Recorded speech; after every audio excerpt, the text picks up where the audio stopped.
She left her phone unlocked on the kitchen island, then walked into the shower. Hot water, closed door, speaker blasting some sad indie playlist like she was in a movie about herself. I didn't plan to look, but I did. And that was the last morning I ever made 2 cups of coffee. Let me be clear, I wasn't snooping. I was grabbing my keys. I wasn't looking for anything. I wasn't paranoid. I wasn't jealous. I wasn't insecure. But her phone lit up, and my entire body just reacted. I still don't know why I tapped it, but I remember my thumb shaking. There it was. The lock screen notification. A text from a contact named simply, "Don't. Last night" doesn't need to mean anything, unless you want it to. I read it 3 times. I stood there, in mismatched socks, staring at those words like they were written in a language my brain refused to translate. And still, I didn't panic. I didn't throw the phone. I didn't storm into the bathroom and demand an explanation. I just set it back down, exactly where she left it. And I walked outside. My car keys were still in my hand, but I didn't get in the car. I sat on the front steps. It was cold. My dog came and sat next to me like he knew something cracked in the universe. Now here's the thing about betrayal. It doesn't punch you in the face. It doesn't scream. It whispers. Soft. Slippery. Logical. You start asking yourself ridiculous things like, what if it's a misunderstanding? Maybe it's an old friend. Maybe it's code for something. You start building these castles of denial in your head because the truth is lava and your brain is barefoot. She came out 20 minutes later, towel on her head, smile on her face. I smiled back. Fake. Wide. Polished. We had breakfast like nothing happened. She even laughed at something I said. I don't remember what it was, but I remember thinking, wow, she can do this. She can lie while buttering toast. Later that day, she told me she wanted to talk. I knew what was coming, or I thought I did, but what she said wasn't, I made a mistake. It was, I feel like I'm outgrowing this version of us. Outgrowing. Like I was a shirt from Goodwill. I just nodded. She waited. I think she was waiting for me to say no, to cry, to beg. But instead, I stood up, walked into our bedroom, and packed her bag. She followed me. What are you doing? I handed her the bag. And I said, if you're outgrowing me, then maybe it's time to make space in the closet. She left that night. But it didn't end there. Because 3 days later, Don't sent me a message on LinkedIn. And what he told me, let's just say, she's not the only one who regrets walking out of that house. I stared at the LinkedIn message for 6 full minutes without moving. Just his name. His real name. Not Don't. Not a nickname. Not some cryptic single letter or burner account. It was Elliot Harrow. A face. A job title. An entire professional profile like this was a networking event, not the unraveling of my marriage. He had messaged me, politely, formally, like we were strangers who'd bumped carts at a grocery store. The first line was simple. Hey, I think we should talk. It's about Lena. I don't know what I expected. Maybe a confrontation, a confession, a threat, even. But what I got was organized, measured, like he'd rehearsed this. My hands were ice. I reread the message 4 more times before finally replying. Talk about what? He responded almost immediately. I didn't know she was married. Until yesterday. I felt everything in my chest collapse at once. Every organ folded in on itself. That single sentence confirmed what I'd already suspected but couldn't bear to say out loud. It was real. It happened. She had cheated. Not emotionally. Not in theory. Not maybe. Physically. Fully. Silently. And now this man, this Elliot, was here, holding a piece of my broken reality like he didn't quite know what to do with it. He asked to meet in person. Said it would be easier that way. I told him no. He insisted. I blocked him. An hour later, I unblocked him. I needed to know. We met at a bar downtown that weekend, 2 days after Lena had officially moved out. She said she was staying with her sister. I hadn't asked. Didn't care. Or maybe I did. I just didn't want to give her the satisfaction of seeing it. Elliot was tall, clean-shaven, looked like someone who did morning yoga unironically. He stood when I arrived. Waved. Nervous. I'm not here to cause drama, he said right away. But I think you deserve to know what happened. And what almost happened. The word almost made my stomach turn. I let him talk. I didn't say much. Just listened. Turns out, they met at a work conference in Portland. Not hers, his. She wasn't even registered. She'd tagged along with a friend from some event planning agency. Just showed up. They hit it off. Drinks turned into dinner. Dinner turned into more. He thought she was single. She let him think that. It lasted 3 weeks. They slept together 4 times. The last time was the night before our anniversary. He found out she was married when she accidentally left her email open on his laptop. She'd logged into her Google account to download a file. He saw our names on a shared calendar. Rory and Lena anniversary dinner. A little pink heart emoji next to it. He confronted her. She panicked. She left. That's why she came home late. That's why she looked like she'd been running from a ghost. I asked him one question before leaving. Why are you telling me all this? He looked genuinely embarrassed. Because she told me you were controlling. That you'd trap her in the marriage. That you'd ruin her if she left. But, man, you brought her luggage to the car. I laughed. Out loud. It startled him. Then I left. When I got home that night, I opened the drawer next to the bed. Inside was her favorite notebook. The leather one I bought her 2 birthdays ago. She used to write in it every night. Lyrics. Thoughts. Dreams. I flipped through it. And what I found written on one of the pages changed everything. I don't know why I opened the notebook. Maybe I was hoping to find some kind of apology, something messy and teary, scribbled in a moment of guilt. Or maybe I was looking for proof that she wasn't a monster, just confused. Human. But what I found wasn't guilt. It was strategy. 3rd page in. No dates, no titles, just a page of bullet points written in her perfect, neat handwriting. The kind she used when she didn't want to forget anything. It said, make Rory think it's his idea. Stay calm no matter what. Tears only if necessary. Avoid confrontation before I get the apartment. Change bank password after move out. Tell Elliot I'm not ready to be public. Don't leave phone unlocked again. My chest tightened like it was folding in on itself.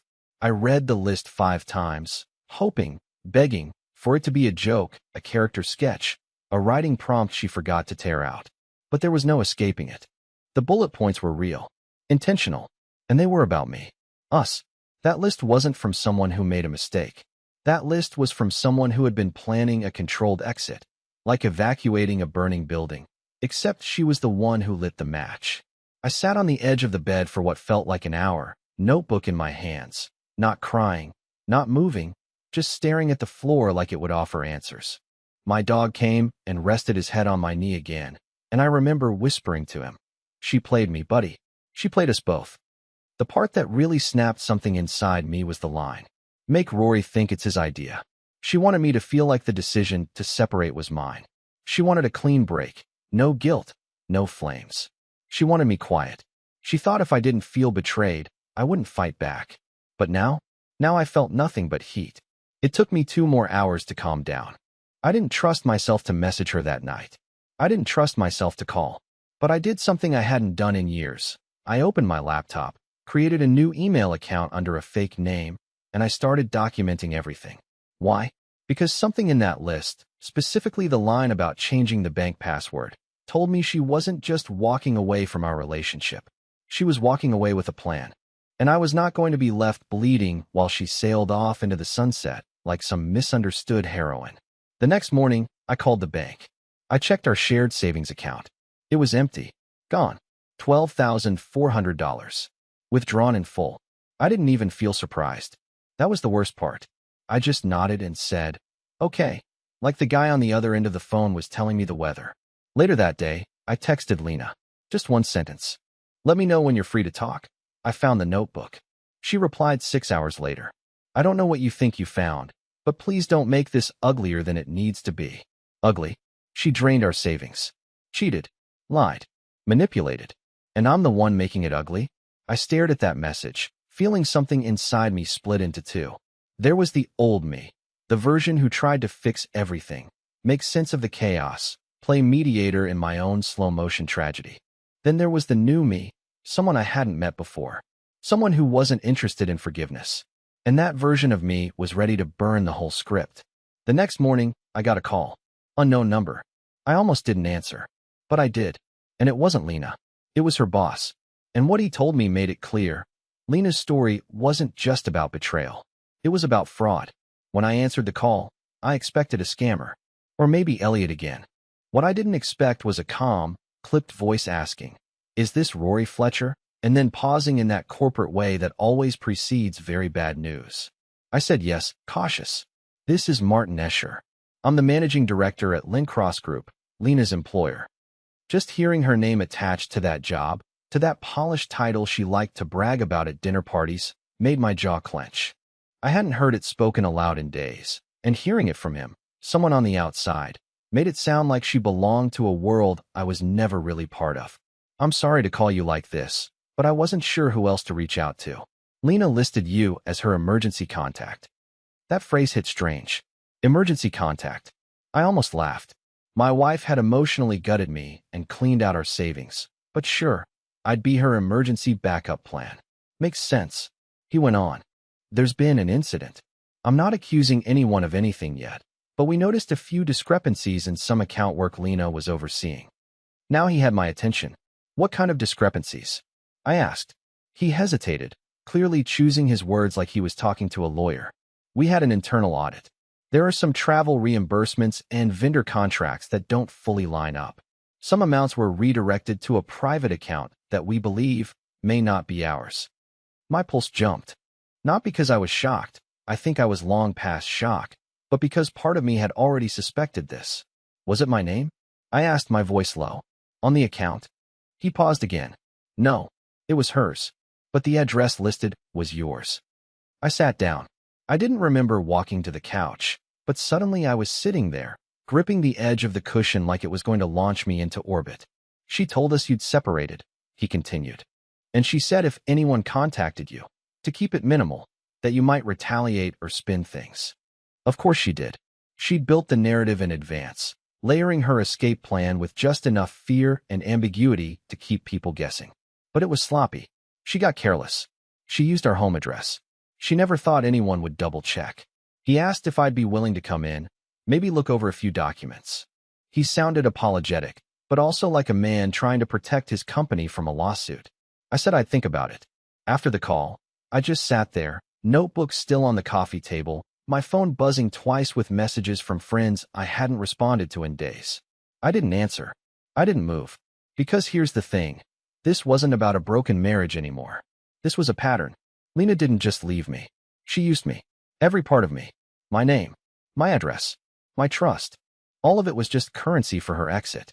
And now that she was gone, she was planting little landmines in the path behind her, hoping no one would follow. But I wasn't following. I was circling. And that night, something strange happened. Elliot messaged me again. I hadn't heard from him since our bar conversation. I figured he'd moved on, processed the guilt, and buried the chapter like most people do when they've been used as emotional cannon fodder. But he hadn't. His message was short. Hey, I think she's doing it again. With someone else. I stared at the screen. Another man? Already? Then he added. I only found out because she slipped. Same hotel. Same lines. I recorded part of it. I can send it. And for the first time since Lena walked out, I felt something that wasn't pain. I felt leverage. But I didn't respond. Not yet. Instead, I went into the bedroom, opened the closet, and pulled down the old storage box labeled tax stuff. Inside were documents, receipts, backup drives, and one sealed manila envelope I hadn't seen in years. It was from Lena. She gave it to me the year we got married. Inside was a copy of her prenup agreement, one she had insisted we draft, just in case. I opened it, and as I read the clause she'd forgotten about, the one about fraud nullifying asset protection, I smiled for the first time in a week. She'd planned every move, but she forgot the fine print. The thing about Lena is that she always assumed I was passive. That was her favorite word for me in arguments. You're just so passive, Rory. You never do anything. You just let life happen to you. And for a long time, maybe she was right. I played it safe. I avoided conflict. I believed that if you treated people well, they'd return the favor. But she didn't realize something crucial. Passive doesn't mean blind. It doesn't mean stupid. It means patient. And I had been patient for 9 years. That prenup she pushed for in our 3rd year together, she framed it like a formality. Just paperwork, she said. Neither of us are rich. But it's smart to protect ourselves in case one of us makes it big. I had barely read it. I trusted her. She'd even typed it herself. We printed it, signed it at the county clerk's office, and forgot it existed. But now, rereading it with eyes no longer dulled by love, I noticed something she must have forgotten. A clause buried near the bottom, under the financial disclosures section. It stated that any attempt by either party to conceal, misuse, or misappropriate shared funds would render the agreement void, making all property subject to standard marital division. And just like that, her perfect little escape plan, the new apartment, the secret bank transfer, the lie to her employer, all of it became ammunition. I didn't sleep that night. Instead, I made a pot of coffee at 1:30 a.m. and spread out every financial document I could find across the dining table. Old credit card statements, joint tax returns, utility bills, digital bank statements. I color-coded them, cross-referenced them with dates, highlighted anything that looked suspicious. I even started a spreadsheet. That's how you know things are serious, when an emotionally devastated man opens Excel voluntarily. By sunrise, I had found over $3,000 in purchases she had made in the last 2 months alone using our joint card. Flights, hotel bookings, Uber rides from places she never mentioned. Some of the charges were in Portland. Some were in Seattle, just blocks from her office, for places I'd never been invited to. One was a restaurant I recognized from Elliot's LinkedIn bio. He had once posted a photo from a client dinner there. The same night Lena told me she was working late. I documented everything. The next step wasn't emotional. It wasn't loud or dramatic. It was legal. That morning, I called a divorce attorney. I didn't go for someone soft. I called the sharpest, most aggressive name in the Seattle area. A woman named Ava Holmstrom who had a reputation for dismantling high-conflict cases with surgical precision. Her website proudly featured the phrase, "Protect what's yours. Tear down what isn't." We met the following afternoon. Her office had no family photos, just steel furniture and a framed court summons hung like a trophy. I showed her everything. The notebook, the drained account, the text messages, and, finally, the prenup. She took one look at the clause and smirked. "Oh, honey," she said. "She's toast." That was the first time I felt something close to peace. I didn't want revenge. I still don't think I do. But I wanted clarity. Consequences.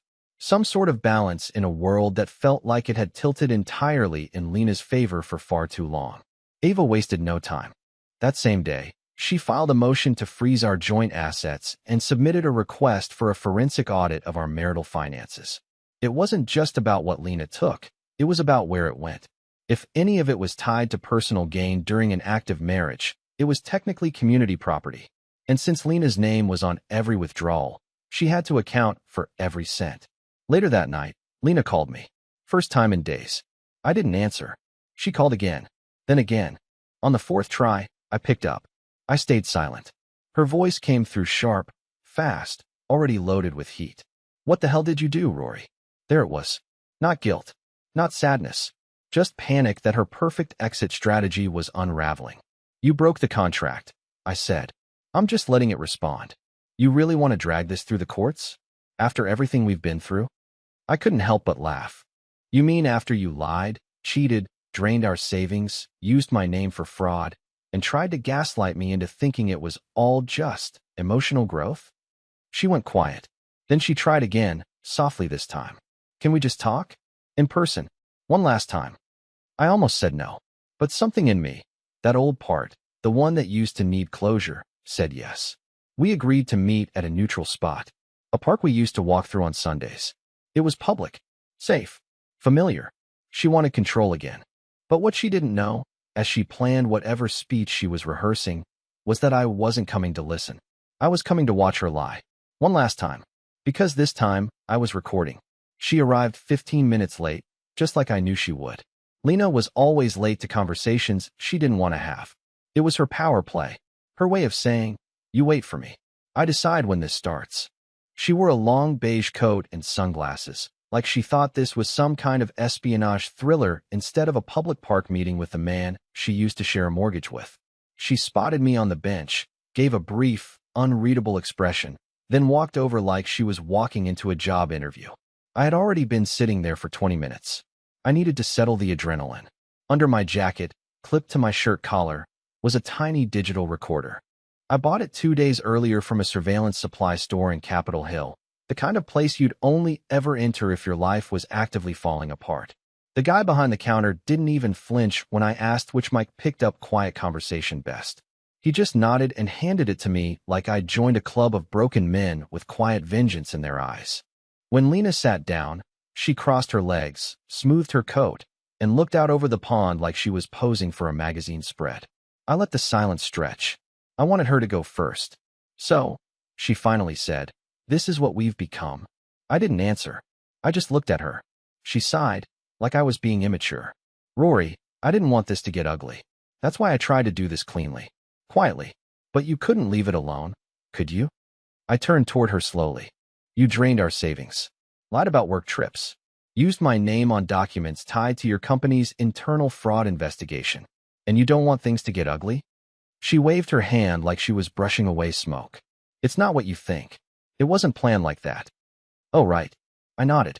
"So that notebook full of bullet points about how to manipulate me was just free writing?" Her jaw tightened. She hadn't expected me to bring that up. Not directly. "You misunderstood what that was," she said, voice lower. "It was a therapeutic exercise. My therapist told me to write things down in order to organize my thoughts. You needed bullet points to remember not to leave your phone unlocked after sleeping with another man." Silence. She blinked fast. That was always her tell. Whenever her mouth failed, her eyes started panicking. I watched her recalibrate in real time. Then came the pivot. "I didn't mean to hurt you, Rory. I was just suffocating. I needed something that felt like mine again. You stopped seeing me. You became so small, so predictable. I needed oxygen." There it was. The blame you while apologizing tactic. A classic Lena move. Set the house on fire, then hand you the lighter and say, "But you brought the gasoline." "I never stopped seeing you," I said quietly. "You just stopped being honest." She leaned in, finally dropping the calm facade. "And what? You think you're better now? Filing court motions, freezing accounts, dragging my job into this?" "I didn't drag your job into it.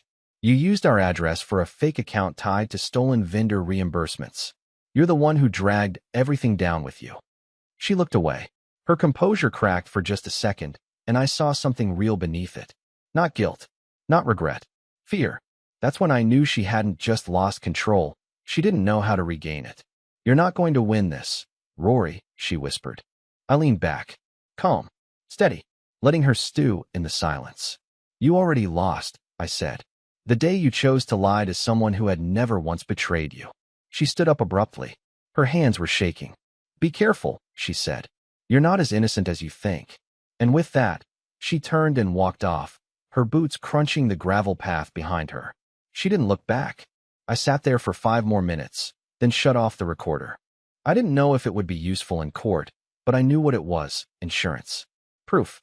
Documentation of a person whose carefully curated version of herself was starting to crack under the weight of exposure. When I got home that night, I emailed the recording to Ava, my attorney, with a short note. "She's spiraling. Use this if it helps." Ava responded 10 minutes later. "It will. Also, I heard from Lencross HR. There's more." I blinked. "More?" "Apparently, she listed your SSN on a housing application, one she submitted last week, with a forged joint signature." I stared at that sentence, heart pounding. This wasn't just manipulation. It was identity theft. I didn't respond to Ava right away. I just stared at the email, rereading that last line. "She listed your SSN on a housing application."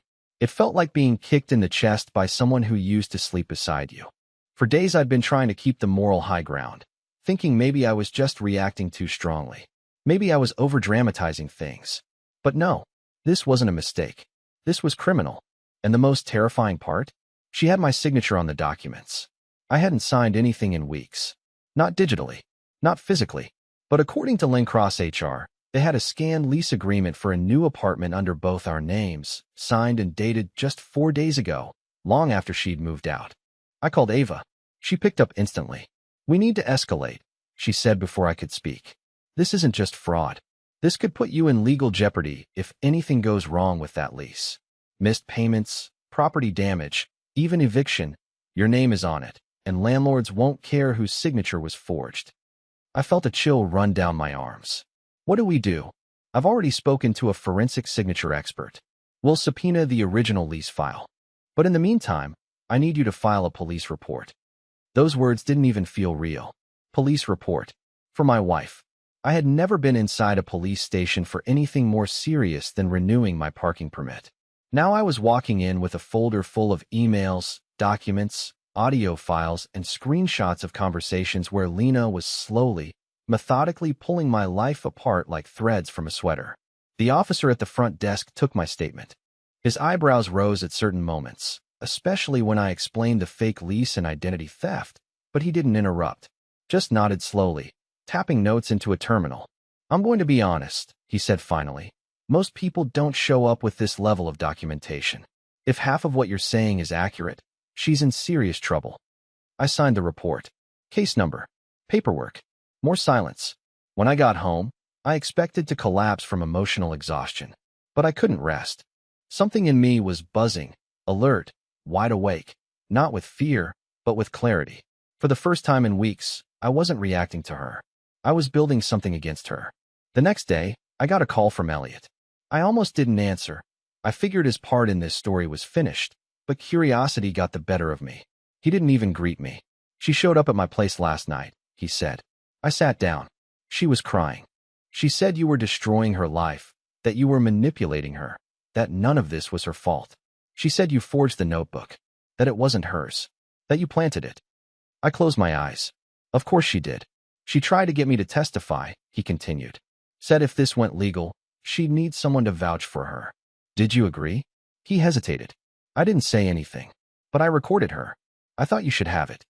An hour later, the audio file landed in my inbox.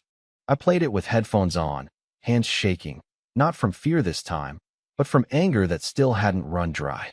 Her voice was distorted through his phone mic, but her words were crystal clear. He's making me look insane. He's smarter than he pretends. I thought he'd collapse after I left. I thought he'd just cry and move on, but he's documenting everything. He's weaponizing the truth. If you don't help me, I'm screwed. That was the moment I knew she wasn't trying to win. She was trying not to lose. There's a difference. Winning means proving you're right. Not losing means dragging everyone else down with you until nobody remembers who started the fire. I sent the recording to Ava. She responded within the hour. Emergency hearing scheduled for Monday. We're going after her hard. But Ava added one more thing. She reached out to my office. She's trying to delay the divorce proceedings. She wants mediation. I blinked. Mediation? After everything? I asked why. Ava's reply was blunt. She says she's pregnant. I dropped the phone. Not because I believed it, but because for the first time since this started, I couldn't tell if she was lying. Pregnant. That one word sat on the table like a loaded gun. Ava didn't say much more. Just that Lena had filed a request to delay the divorce hearing on personal health grounds, and that her legal team was floating the possibility of pregnancy, strategically, of course. No medical documentation. No dates. No confirmation of paternity. I've seen this move before, Ava said over the phone, cool and precise. It's desperation wrapped in sentiment. Still, the seed was planted, and it burrowed into my brain for days. I didn't sleep much that week. I kept imagining a future where Lena showed up in court with a bump, holding a narrative I couldn't disprove. I knew her. She would weaponize sympathy, play the part, cry on cue. She didn't need to be believed by everyone, just by enough people to stall everything until I broke under pressure. But this time, I wasn't playing defense anymore. I called Ava and told her I wanted a private DNA test arranged, under strict legal supervision, once Lena formally claimed the pregnancy. If she refused, we'd file for sanctions. If she agreed, and it wasn't mine, the whole thing would collapse. But the test never happened, because a week later, Lena withdrew the claim. No pregnancy, no explanation, just a quiet cancellation of her request for mediation. Ava suspected her bluff got called, either by us, or maybe even by someone on her own legal team who didn't want to risk their license for a fraud. That was the beginning of the end. The divorce proceeded. Fast, decisive, brutal, on paper. Ava filed a motion to dissolve the prenup based on documented financial misconduct, and the judge upheld it. Lena was required to return half the money she took, and since she'd already spent most of it, the court ordered wage garnishment. She lost her job shortly after that, courtesy of her boss discovering the forged vendor records and the falsified signature tied to the apartment lease. There were whispers of criminal charges, but I didn't press them. Not because I was afraid, but because I didn't want her having any excuse to stay in my life a minute longer than necessary. 3 months later, it was over. Legally, emotionally, fully. And here's the part one didn't expect. I got better. Slowly, quietly, in ways that didn't involve revenge or pettiness or overexposure. I started waking up without that weight in my chest. I started cooking again, not cinnamon rolls, not yet, but pancakes and omelets and Sunday chili. I started walking my dog longer each evening, letting him choose the route. I deleted all the recordings, closed the shared cloud folder, and cleared out the spare room that had once held her boxes. And I breathed. There were no big Hollywood moments. No new love interest, no grand epiphany. Just quiet days that didn't hurt. Nights that didn't echo with her voice. Silence that felt like mine again. Last week, I got a letter from her. Handwritten. No return address. I didn't open it. I dropped it into the shredder without reading a single word. Not out of anger, but because her chapter was over, and mine had already begun again. I'm not the man I was before her, but I'm not the man she tried to leave behind either. I'm better. And if you're reading this, wondering if it gets better after betrayal, after identity theft, after emotional war waged by someone who once held your heart like it was something delicate, let me say this. It does. Not immediately, not perfectly, but piece by piece, you come back to yourself. And when you do, you never let anyone write your story for you again. The end.